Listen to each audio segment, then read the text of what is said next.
Hey, what's going on, everybody? Welcome to the God Is podcast. Today is God is a servant. Now, before we dive in here to the scriptures, we're going to be in Matthew today and some Ecclesiastes. But I just want to ask everybody, please make sure you go to the link below and join the God Is Responder. It's a Facebook Messenger list where I'm going to send you all kinds of Christian updates, including this podcast. So thank you so much for everyone who has already subscribed. And please pass this on, share this. If you get anything from this message, it would mean the world to me if you pass on this message to somebody else who could use it. So with that being said, let's dive into the God Is podcast. God is a servant. That's what we're going to be talking about today. Now, let's dive in here. We're going to be in Matthew 20, verse 20, and we're going to be reading to about 28. The title of this is Jesus Teaches About Serving Others.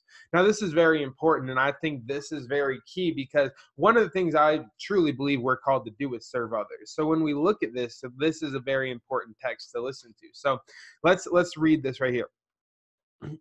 20. Then the mother of James and John, the son of Zebedee, came to, I don't know if I said that right, but we gave it a try, came to Jesus with her sons. She knelt respectfully to ask a favor. What is it you request? Jesus asked. She replies, in your kingdom, please let my son sit in the place of honor next to you, one on your right and the other on your left. But Jesus answered by saying to them, you don't know what you are asking. Oh my goodness. This is the first place I want to stop right here because I think this is so real in our lives. And I know it's happened to me. I know I've come to Jesus, I've come to God and I've just been like, God, please bless me. Please give favor on my life. Please put me in the situation I want to be in. And sometimes I feel like this is like what God says to me is like, you don't know what you're asking. You don't know what you're asking for. Are you willing to go through what you're asking for? Are you willing to go through the struggle?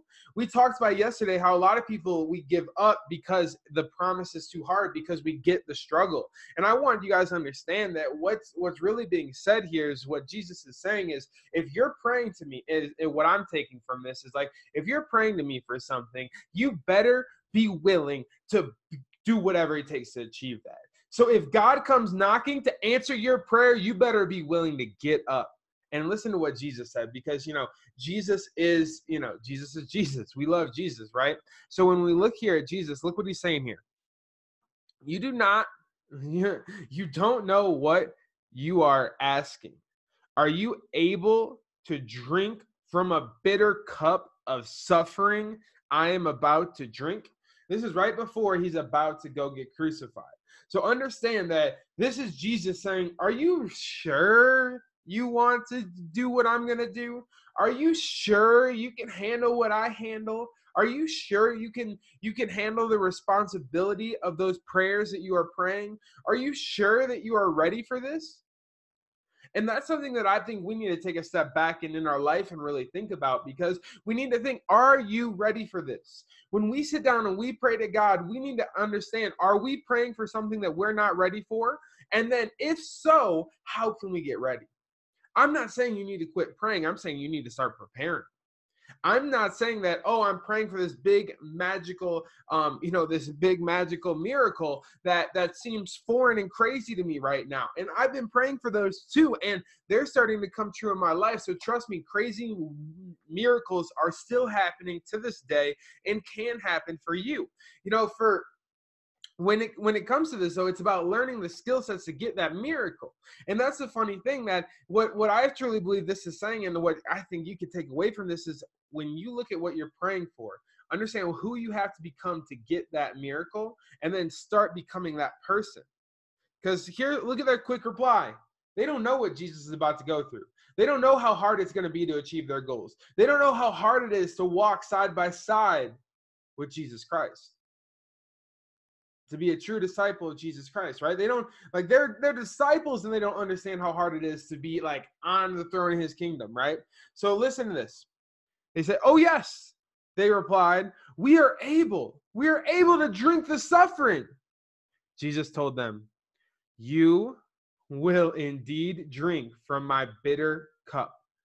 But I have no right to say who will sit on my right or my left. My Father has prepared those places for the ones he has chosen. So Jesus like defers, like, I don't know. like I feel like this is like a parent. This is like a parent who has two kids. It's like, oh, I love you both equally. Like that's what Jesus is like. Hey, yo, I got 12 of you guys. There's 12 disciples here. I can't choose who's gonna be on the left and right. Like, Jesus like, that's not my call. That's not my call. I ain't answering that question.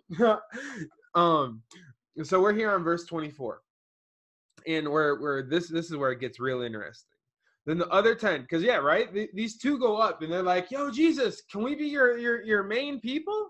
Like, what do you think the other 10 are thinking? And I know it said who was it? The mother. So the mother, and you got to think the other 10 are like, yo, mom, step back. That's my spot. Jesus, don't be giving away my, that's how they feel. And it's funny because I think we feel like that so many times. Like, we feel other people praying to God for something that we're like, oh, like, and guys, this is something that's crazy.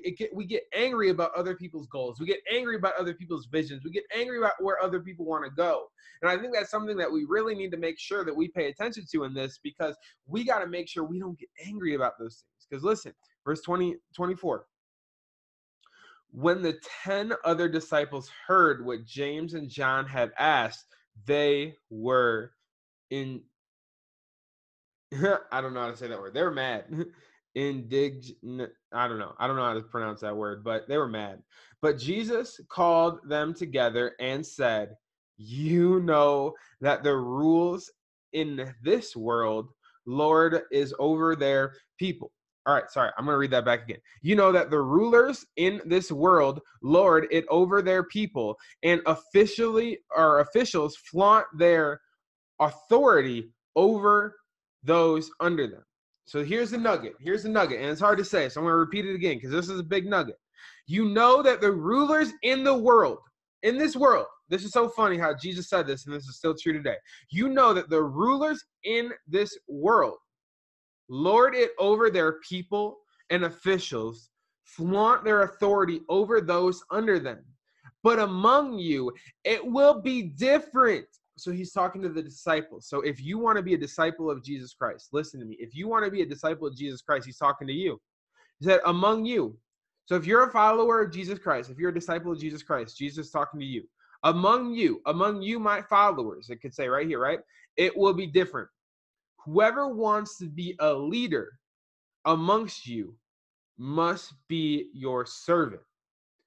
And whoever wants to be first among you must become your slave. For even the Son of Man came not to be served, but to serve others, and to give his life as a ransom for many. And this is something that I just, when I read it, I was like, oh my goodness. This is just like one of those things when you really think about it, it's like, okay, so what are we here not to do? And I think a lot of us think like, oh, this is just for kings and queens. This is just for like if you're the president or if you're like a politician. Or no. Not in 2019, not in 2020. It's 2020. Sorry about that 2019 reference. Still got to catch up with the year. But 2020, guys, it is 2020. You know what this is in 2020? It's influence. It's wealth. It's there's no better word for it than clout. Like, this is your Instagram following. This is this is that. Because so if you say it like this, here's Jesus talking in 2020 lingo, right? This is a Chance version. This is Chance breaking down Jesus in 2020. You know that the culturally cool people in this world, the rappers, the Hollywood stars, the people, the Instagram models, all that kind of stuff. You know, those people in this world lord over their people. Yo, I see some people talking to their followers like they're dictators. I see some people talking to their followers like crazy. And it's insane that, they lord their power over people. I've heard crazy stories of what people do once they get money. I heard crazy stories about what people do once they get power and success. And it's something that once you get that success, once you get that power, you can flaunt it over people. That you can lord it over people for sure. And officials flaunt their authority over those under them. Guys, it's so real. This is so real in our world. Officials, that could be somebody at your job. That could be work. That could be in your business. That could be, all different things. It doesn't have to be government. I want you to take your mind out of government and put your mind into the reality of the world we live in today. And this is so relevant. And what Jesus is saying, if you want to be a leader, you have to be a servant. That means if you want to be the best CEO of a business, you got to work on the dirt with your employees. That means you got to be willing to plunge the toilet, sweep up the floor. That means you got to be willing to take out the trash. That means you got to be willing to talk to people and really respect people. You can't just hire people, and you can't just treat them like, oh, I have power over you. You can't just flaunt your authority.